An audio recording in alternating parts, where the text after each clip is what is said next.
Hi everyone, thank you for joining us today where we'll be talking about the Bachelor of Management here at UTS Business School. My name is Erica and joining me is Associate Professor Daryl Adair, who is the Bachelor of Management Director. Thanks, Erica. Hi, everybody. Daryl Adair here. I've been involved in the teaching of sport business and management for about 25 years. It's my passion, and it's an area of the Bachelor of Management program too. Before that, I had a 10-year career in banking, and you'll find that several of the staff that teach across the Bachelor of Management have a kind of a similar interest and history to me. That is, they've got industry experience and have since taken up the opportunity to teach in higher education. So we've often got a combination of practical and academic expertise. Daryl, there's often some confusion as we have a management major within the Bachelor of Business, but we also have the Bachelor of Management. What exactly is the Bachelor of Management all about? Good question.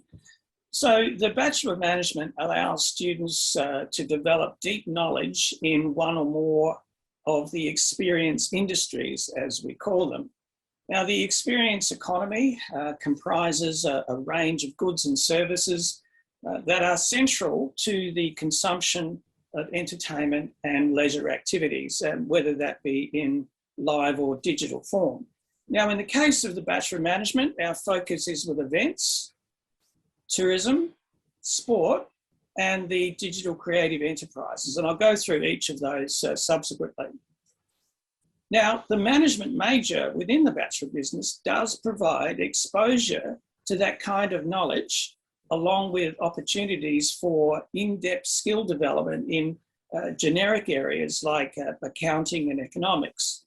But students who seek to be experts in one or more of the industry sectors in the experience economy are really best advised to take the Bachelor of Management because it provides deep knowledge of these industries. So you might ask, who is the Bachelor of Management degree for? Well, I think it's for people who are interested in and passionate about the various creative enterprises and industries across the sport, tourism, events, and digital spaces. Now, typically, these are people who like to work in a vibrant occupational culture. They're interested in shaping products and services that are part of the entertainment and experience sectors. Now, each of these industries are now very high tech, and they very much rely on something we call design thinking, digital creativity, and innovation. People who are involved in these industries are not necessarily, shall we say, pigeonholed, for their skill sets can be applied across these sectors. So, for example, you might start off in events. You might also then take event management skills into sport, into tourism, and so on. In other words, these programs are really for people who are quite adaptable, quite novel in terms of their thinking, and I think very astute in terms of digital and creative ways of doing business. There's no denying the impact of COVID on the experience industries, but with an initial crisis often comes opportunity to transform and evolve. How do our courses enable our students to become the change makers within industry? Yeah, COVID certainly had a profound effect on the experience industries. Many of the major events and sport competitions we've grown to love in Australia have either been cancelled or compromised. And the same thing for the international tourism sector, which has been stifled owing to international borders being closed. We all look forward, of course, to these industry sectors being revived in coming years, with people once again enjoying the shared sensation of live entertainment experiences. And I think it's certain to be substantial rebound in the experience economy as people seek to reclaim live entertainment and leisure activities in the public domain.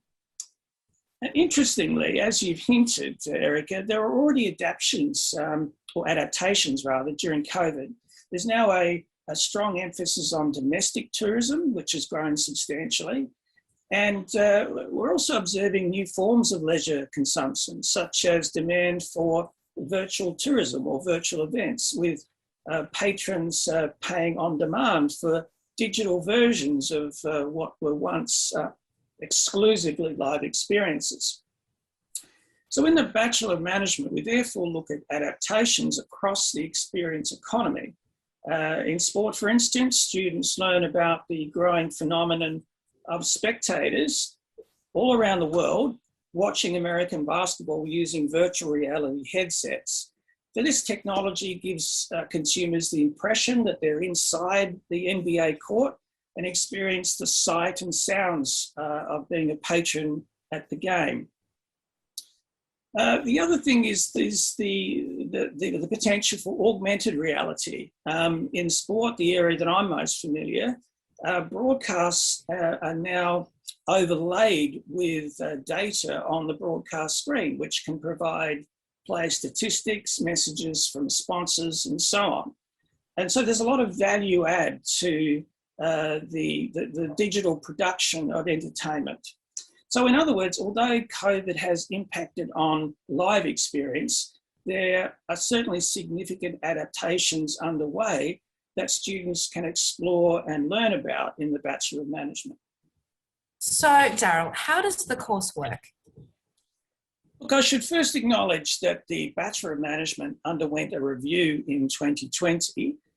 We invited industry stakeholders and students to provide feedback about the structure and topics we had under offer. Now, we're pleased to hear that there was substantial endorsement of what we offer, including the way we started to adapt to COVID. But as I will explain, we have instituted some changes with the goal of making the degree more flexible for students. To begin, everyone in the Bachelor of Management has 8 core subjects, which you can see on the slide. And in essence, they take you through foundational areas of business like marketing, accounting, economics, human resources, law, and ethics. And additionally, there is an emphasis on managerial skills. So once you're involved in a business, you need to scope the competitive environment and of course also to make strategic decisions about your strengths, your weaknesses, opportunities and threats. So the Bachelor of Management core is a very important multidisciplinary foundation from which students then generate sufficient skills to be deployed in one or more of the sport, tourism, event and digital creative sectors. Now, the major is comprised of 8 subjects for each of your chosen areas. Now, with each of these majors, the relevant subjects are available for students to look at on the UTS website. I'd go through them here with you, but there's 32 in all, so too many for me to discuss in detail here. But what you can see when you go on the web, in terms of the way that they're positioned, is that students get an opportunity to pursue their chosen major in every year. So that's very different to the Bachelor of Business, where students do a generic core in their first year, but they don't get to focus on their major until second and third years. By contrast, in the Bachelor of Management, students can follow their passion as soon as they begin the course. The biggest change we've made to the Bachelor of Management is to ensure that students now have more choices in terms of what they want to learn. As the slide indicates, there is space for 8 unspecified subjects, which can be configured as students wish. For example, someone might start with a major in events, but develop a strong interest in sport business. There's now scope for them to do a double major. Equally, a student might start with a major in events, but find they have additional interests in both sport business and tourism. There's now scope for them to do a major in events and sub-majors in sport business and tourism. Now, the other thing is that students can also do a sub-major of their choosing along with 4 randomly selected electives. So they don't have to do 2 sub-majors, for instance. Or indeed, students may choose unspecified subjects as electives of their choice for all 8. So why might a student do that? Well, they might decide that they want more, say, accounting and finance skills, so that when they go into an industry environment, they've got really strong fiscal literacy. Or a student might say, look, I really want to go deeper in terms of marketing, so I'll go and do more marketing subjects. Others might simply say, look, I really want to just learn something else. I want to do a language, or I want to understand more about international relations, basically whatever it is. So these electives are available for students to choose as they please, but they should add value to what the students are actually interested in. Thank you for that, Daryl. Moving on to terms like innovation and entrepreneurship. They often get thrown around a lot lately, but what do they actually mean and how are they embedded in our Bachelor of Management? Mm-hmm. Well, innovation basically means conceiving something new. It can be an idea, a product, a prototype, a process, or a service. Innovations need creativity and deep thinking. Innovation may mean invention, though it may also just add value to an existing product or service.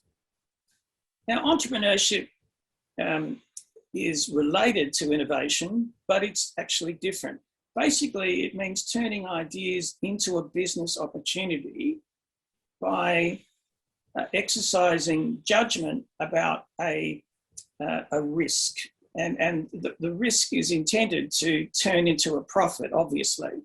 So in essence, entrepreneurship sets out to create value or to add value in terms of an innovation. In that sense, entrepreneurs need skills like planning, decision-making, leadership, and of course, what it means to be a risk taker. There's parameters around that, obviously. Now, in the Bachelor of Management, there are two core subjects devoted to innovation and entrepreneurship. You can see them on the slide here. One of them basically interrogates the conceptual frameworks that underpin product, service, and design, while the other is more hands-on and practical, with students building models or prototypes in a lab setting. And this combination of theory and practice is really popular with students who are then equipped to navigate new opportunities across the experience and entertainment industries.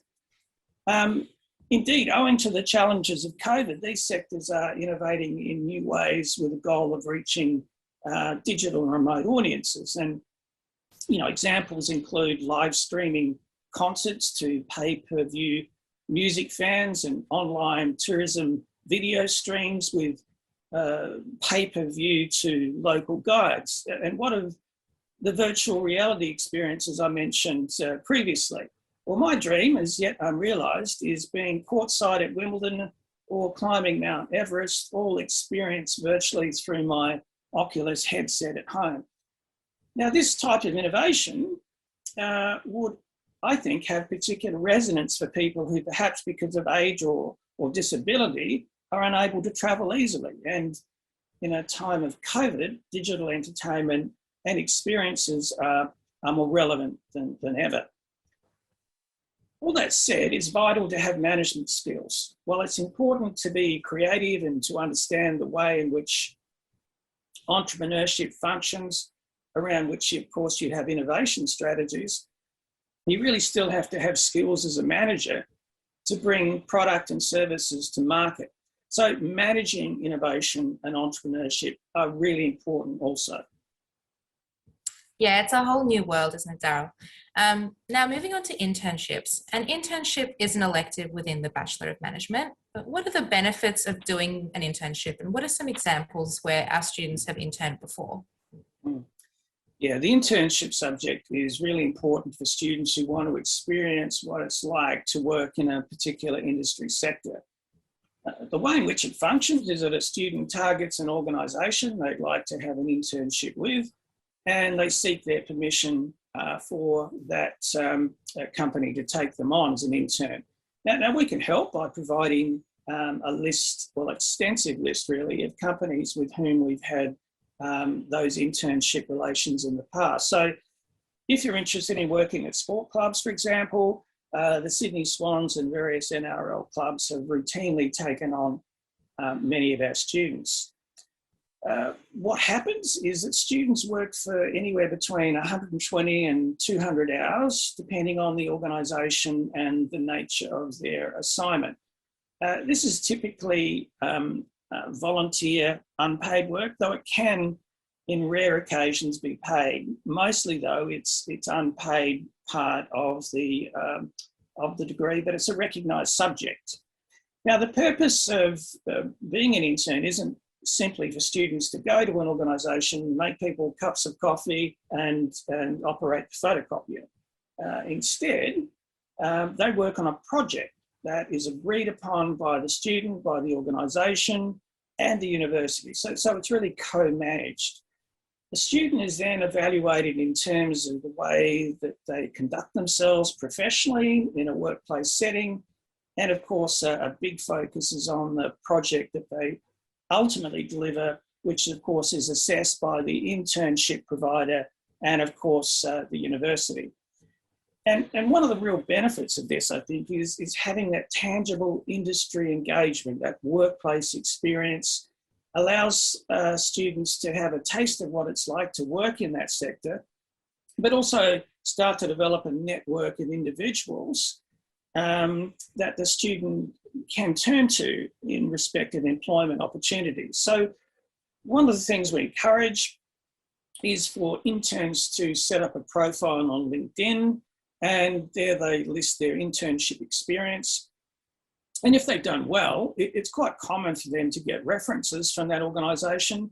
And sometimes, in a few cases, where job opportunities arise for interns after they become graduates, we have had examples of employment opportunities directly with the company that had a student as an intern. Now, in terms of students that have gone through, obviously we've had hundreds over the years, but I think it might be just worth me just reflecting briefly on three students. I mean, there's a tremendous variety of career opportunities. I'm going to be talking about three high achievers here. And so I'm not suggesting every intern will go through this trajectory, but these are good examples of what can be possible. Now, first we've got Molly. She completed a Bachelor of Management event in 2017. She's since gone on to be an event coordinator with the Commonwealth Bank of Australia. So kudos to Molly. Another example is Michael, who completed his Bachelor of Management way back in 2008. Now he's gone on to work in television production in Australia and the UK. He's worked on the Olympics. And more recently, he's returned to Australia as a producer for Fox Sports. So a really exciting trajectory for Michael. And both Michael and Molly had internship experience that helped propel them into these areas. Finally, Belinda. Belinda went from working in tourism in Australia as an intern to eventually then going overseas, working in tourism. Now she's the marketing manager for the Asia region with Qantas Airways. So here we have three tremendous examples of the kind of career trajectory that can arise with a bit of luck, with hard work and so on, good networking, when you have a combination of internship opportunities and job outcomes. And of course, you need a little bit of good luck and good networking along the way. Thank you for that, Daryl. An alternative to the internship subject is a brand new subject introduced for 2022. It's called diversity management. So what is this subject all about and what are the benefits in studying it? Mm-hmm.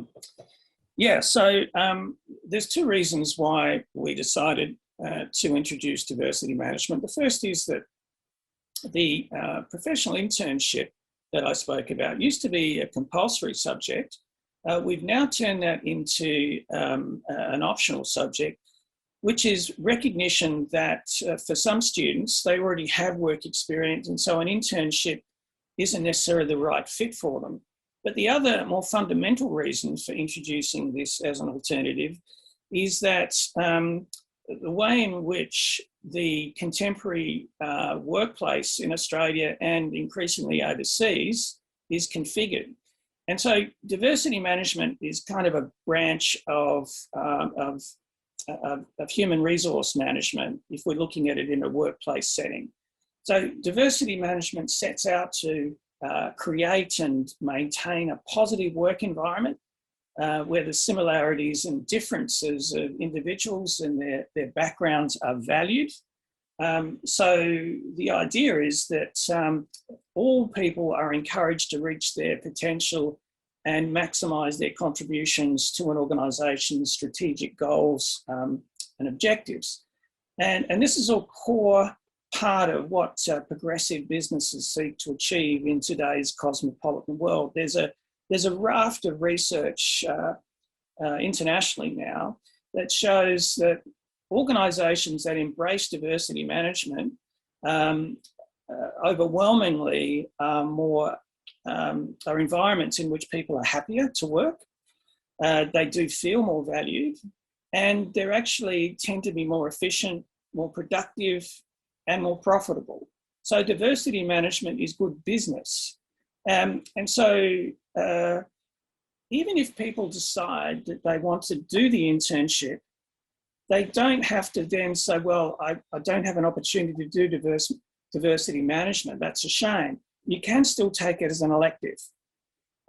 So in other words, you can do the internship as part of your major, as the elective major, but you can also do diversity management as one of your other electives. So we're not precluding people doing both subjects if they so choose. And we're going to move on to majors now. A major is a key component of most degrees that are on offer. So in terms of the Bachelor of Management, what majors do we have available and what exactly do they involve? Yeah, well, there are 4, so you've got plenty of choice. I'm going to start with events. Now, events is an exciting place to work because of the dynamic and varied nature of this industry. I mean, you've got events that are part of the calendar every year, but you've also got events that are established for special purposes. And you've got to remember, Sydney, aside from what we're experiencing with COVID, has long been Australia's premier event city. Now, what does event management involve? Well, in terms of the way it works, you're talking about the logistics of establishing event promotion, marketing, ticketing, things like traffic and security management.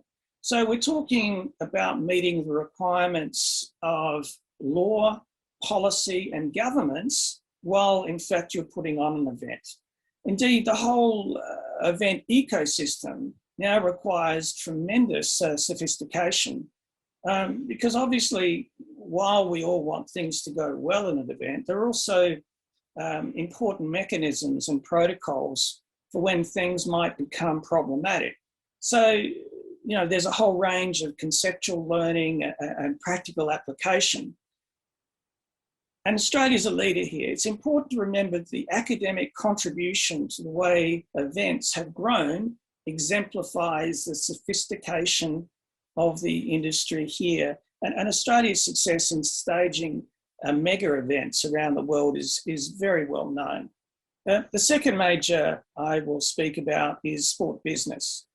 Now, sports in this country and internationally have been a fast-growing industry, you know, for decades.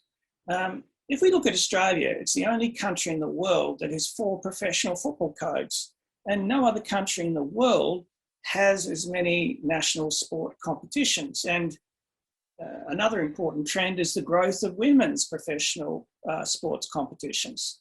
So this is a very dynamic environment, but it also involves the requirement of important skill sets.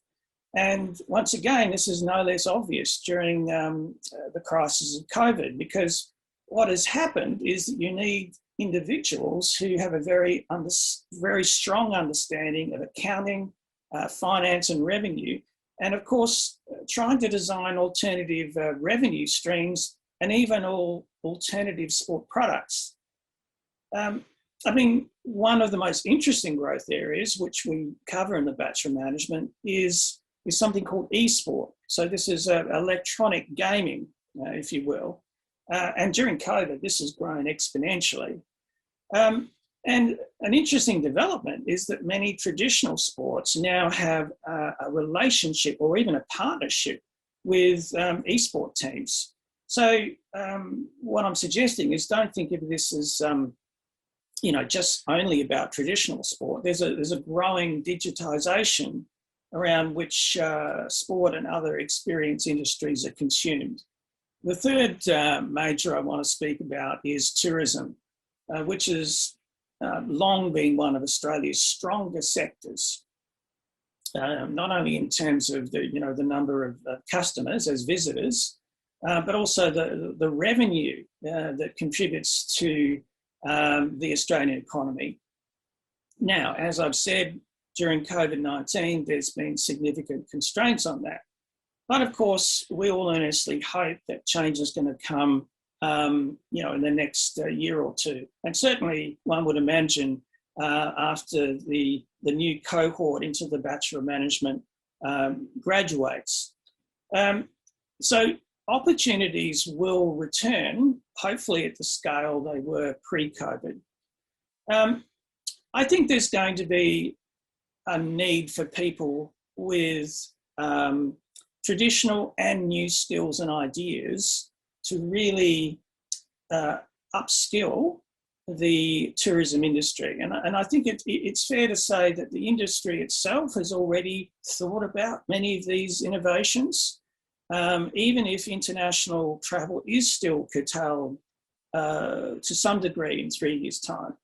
And by that, I mean some really significant innovations in virtual tourism, which I've hinted at already.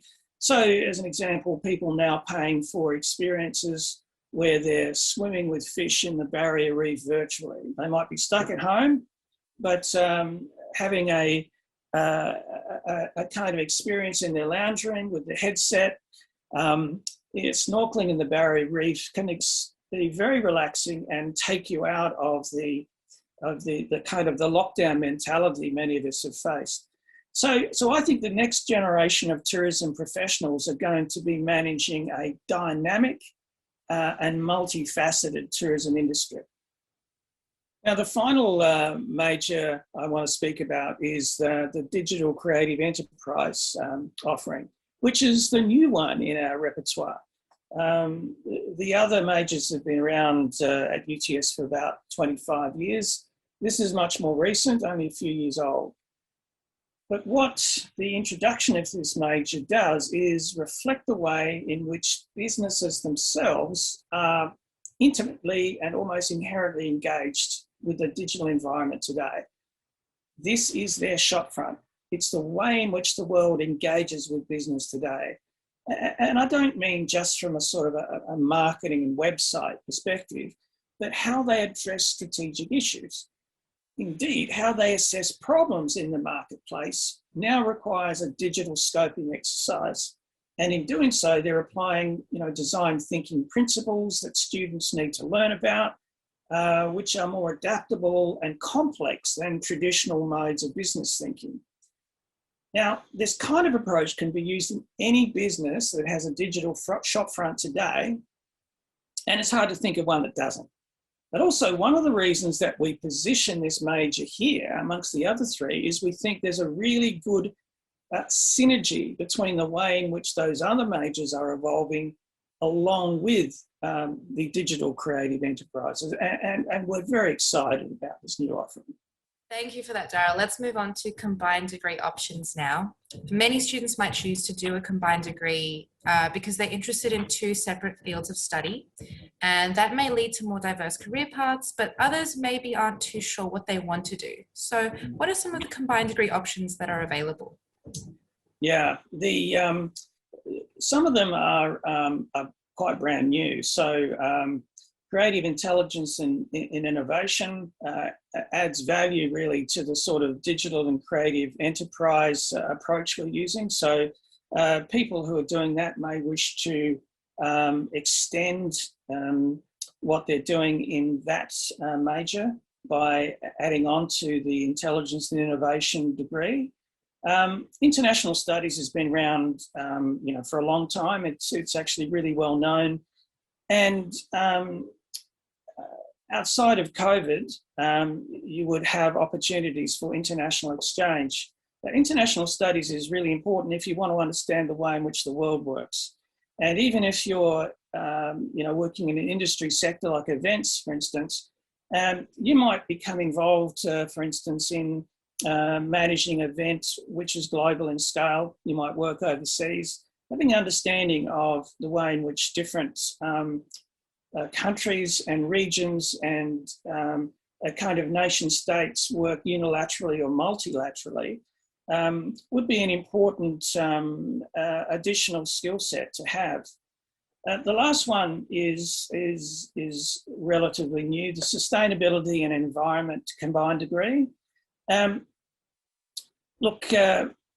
the challenges that the Earth is facing in terms of climate change, there's no more